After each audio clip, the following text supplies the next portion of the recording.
people who didn't want to be comfortable seeing African people in power.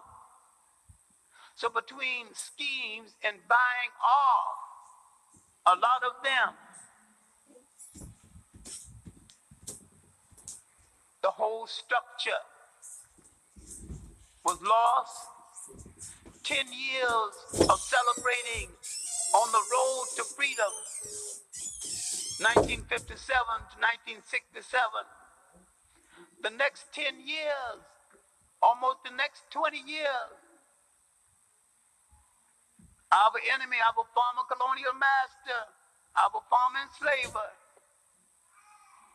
had learned the secret and gradually destroyed our organization from within and from without. The concept of a Caribbean Federation went by the wayside. The idea of a unified Africa fell by the wayside. The idea of total citizenship in this country fell by the wayside. We were fighting for something that was a shadow, fighting for something the enemy could easily give us without losing his power. You want integration? They give you integration. That don't give you no money. That don't give you no job. That don't give you no house. All right, so you can go in the same bathroom. You can eat at the same table. When you think of what price these hotels cost, you can build 5 hotels with the money you spent going into that expensive hotel.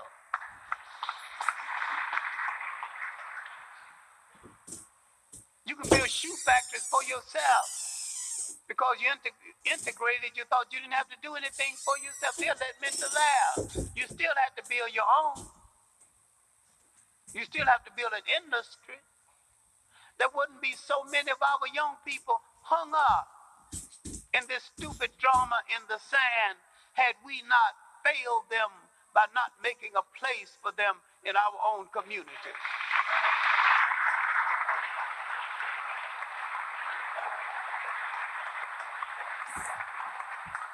We had the funds. We could have opened up cloth factories, dress factories, shoe factories, all the things. This factories only dealing with the things we use. People get a little tired of me mentioning underwear because they're a little sensitive about this. But you're going to start manufacturing, the first brother that opens an underwear factory, and the first time you say, I ain't going to buy no underwear except from that brother going to become a multimillionaire. On one item.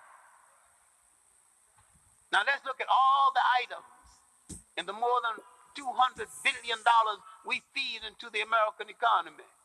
We can rescue ourselves. Why do we still with our tin cup begging at the door of a fool?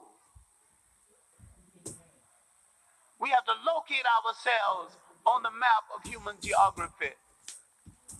Between the Caribbean islands, the United States, other parts of South America, 250 million African people, millions in the Pacific, over 150 million in India, counting the Dravidians. 500 million in Africa, according to a count was made 50 years ago, indicating that the African man is not going home trying to renew himself. Among the many faults we have, neglecting home, not renewing ourselves, is not one of them. We do want someone to carry on in our name. And the only way you can get someone to carry on in your name, you have to make honorable and at least some regular visits to a lady who's agreeable to helping you get your name carried on. Because it's her name too. We've taken care of some business well, the other businesses we have not taken care of quite so well. We will go into the 21st century with 1 billion people on the face of this earth. The idea is that we must not be a billion dependent people. We must not be a billion beggars. We cannot beg a thief for a piece of our own house. We have to straighten out our terminology. It wasn't about integration in the first place. Once you have justice and equality, then you can choose or not choose. There's a few black people, including a few members of my family, I'm not too hot on associating with. So that don't mean I'm going to fold. The minute integration is announced, I'm going to be right in the home of a white person. I'm going to be very selective about who I invite or whose invitation I accept. Besides, they can't cook anyway.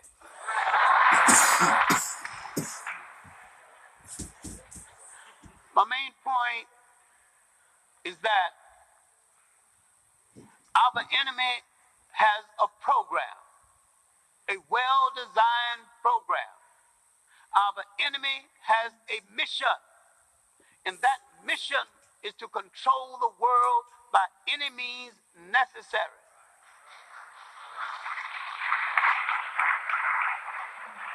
If you are going to get him off of your back, you must have a mission.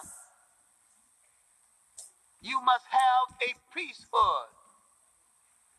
And you must go into that priesthood the same as someone going into a holy order, to devote the rest of your life to making sure that your people have the basic necessities of life and more.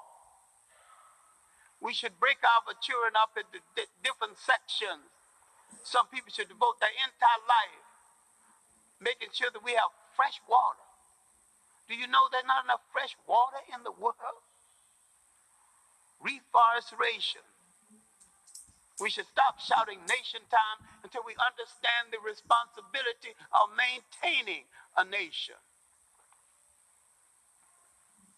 We should get closer to ourselves, closer to our children, closer to the family structure. We have lived with these fragments many years, put them back together again, learn to speak to each other again, at least in a civil tone of voice.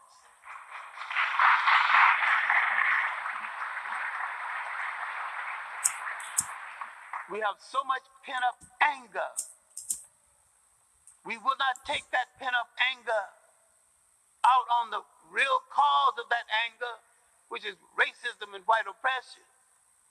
We take it out on ourselves. There's the white people who manifest the same trait. Some people in Germany allegedly killed 6 million in a gas chamber. They're willing to fight everybody except the Germans. Fight the Arabs, fight the Africans, anybody that's weak. We didn't put nobody in the ovens. We're people who know what to do with ovens. We don't cook people. Apple cobbler, deep dish apple pie, good roast, good stews. Yeah, we know what to do with ovens. We'll fix you a dish and make you know that we invented cooking. No time to point out people. What I'm trying to say in the final analysis, once we take control of ourselves, we have to stop being imitators and be innovators. We realize we've got a continent 12 million square miles. Wherever our bodies are on the face of this earth, our cultural and political heartbeat is in Africa. Whether you ever go to Africa or not, that is your home, that is the home of your spirit, and that is the heart and meaning and definition of your commitment. And none of us, any place in the world, will be free until that continent is free. The tragedy of the continent now,